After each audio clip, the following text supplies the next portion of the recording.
ସମ୍ମାନୀୟ ମୋର ସୁଧୀ ଦର୍ଶକ ବୃନ୍ଦ, ଏ ସୃଷ୍ଟିରେ ସତ୍ୟ ଧର୍ମ ସନାତନ, ସତ୍ୟ ଧର୍ମ ସନାତନ କାହାକୁ କହିବା? ନାଶ ତ ବିଦ୍ୟତେ ଭାବ, ନା ଭାବ ବିଦ୍ୟତେ ସତଃ,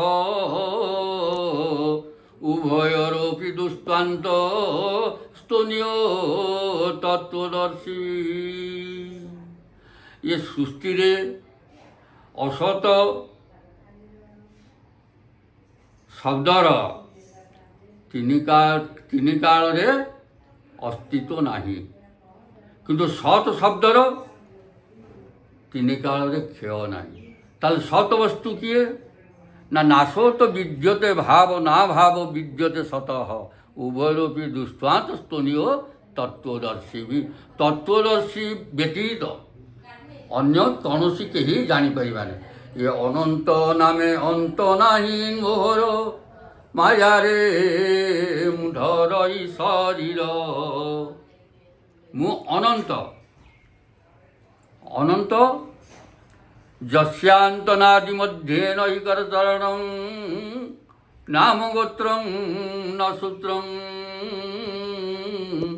ନେ ଜାତି ନୈବ ବର୍ଣ୍ଣଂ, নো ভগতি পুরুষো নো নপুষ ন চ স্ত্রী, নাকারং নো বিকারং নহি জন্ম মরণং, নাস্তি পুণ্যং ন পাপং, ন তত্ত্বং তত্ত্বমেকং সজ সমরসং, সদ্গুরু তং নমামি, সদ্গুরু তং নমামি।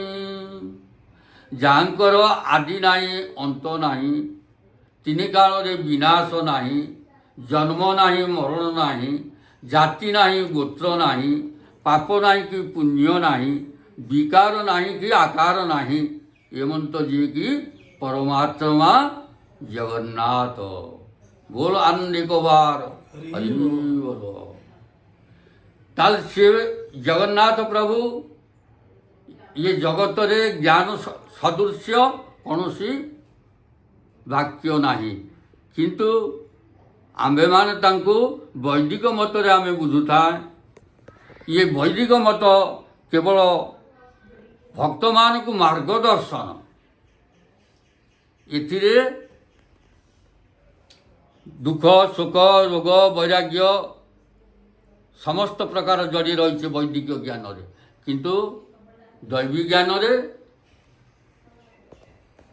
ଆତ୍ମଜ୍ଞାନରେ କୌଣସି ରୋଗ ଶୋକ ଦୁଃଖ ପାପ ପୁଣ୍ୟ ଏସବୁ ଯନ୍ତ୍ରଣା କିଛି ଲାଗିବ ନାହିଁ।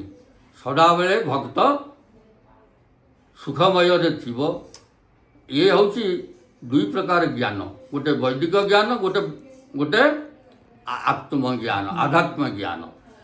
ତେଣୁ ଗୀତା ସେଇ କଥା କହିଛନ୍ତି, ଆମକୁ ଦର୍ଶନ ଦେଇଛନ୍ତି, କହିଲେ ଆଧ୍ୟାତ୍ମ ଜ୍ଞାନ ନିତ୍ୟ ତୋ ତତ୍ତ୍ୱଜ୍ଞାନାର୍ଥ ଦର୍ଶନଂ, ଏତଦ୍ ବ୍ୟତୀତଂ ଜ୍ଞାନ ମୋ ଜ୍ଞାନ ଯଦୋତ ଅନ୍ୟଥା। ହେ ଅର୍ଜୁନ, ଆଧ୍ୟାତ୍ମ ଜ୍ଞାନ ବ୍ୟତୀତ ଆଉ ଯେତେ ଜ୍ଞାନ ତୁମେ ପରିବେଷଣ କରୁଛ ବା ପାଳନ କରୁଛ, ସେଥିରେ ତୁମର ପାପ ପୁଣ୍ୟ ଦୁଃଖ ସୁଖ ସବୁ ସମାହାର ହେଇ ରହିଛି, କିନ୍ତୁ ଆଧ୍ୟାତ୍ମ ଜ୍ଞାନ ବ୍ୟତୀତ ଅନ୍ୟ ଇଏ ସବୁ ଦୁଃଖମୟ। ତେଣୁ ଆଧ୍ୟାତ୍ମ ଜ୍ଞାନ ସାଧନ କରିବ। କେମିତି ଜାଣିବ? ଭଗବତ ଦର୍ଶନ ଦେଲେ। ବଧ ମୋକ୍ଷ ଜାଣେ ଏ ସେ ପ୍ରାଣୀ,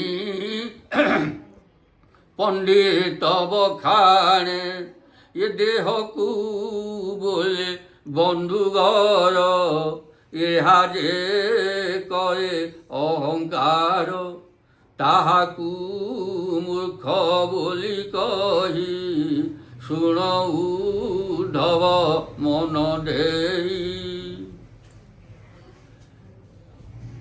ଭଗବତ ଦର୍ଶନ ଦେଲେ କହିଲେ ଯେଉଁ ଆତ୍ମା ବଧ ଏବଂ ମୋକ୍ଷ, ଜନ୍ମ ଏବଂ ମରଣକୁ ଜାଣେ,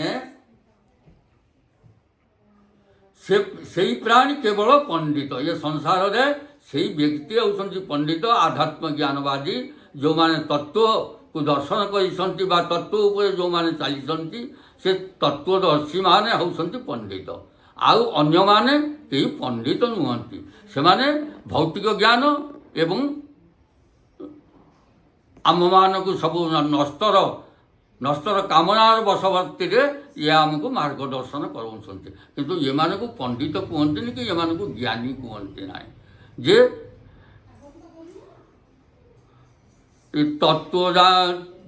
ବେଦ ତତ୍ତ୍ୱ ଜାଣି ଆତ୍ମା ତତ୍ତ୍ୱ ଜ୍ଞାନୀ, ବେଦ ତତ୍ତ୍ୱ ଜାଣି ଆତ୍ମା ତତ୍ତ୍ୱ ଜ୍ଞାନୀ, ନାମ ବ୍ରହ୍ମେ ଯାର ଆସ,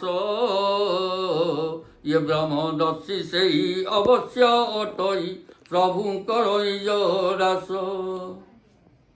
ବେଦ ହେଉଛି କଳ୍ପନା।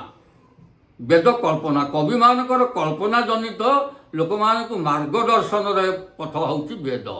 କିନ୍ତୁ ନିର୍ବେଦ ହେଉଛି ଆତ୍ମଜ୍ଞାନର କଥା। ନିର୍ବେଦ ଆପଣମାନେ ସମସ୍ତେ ଭଗବାନ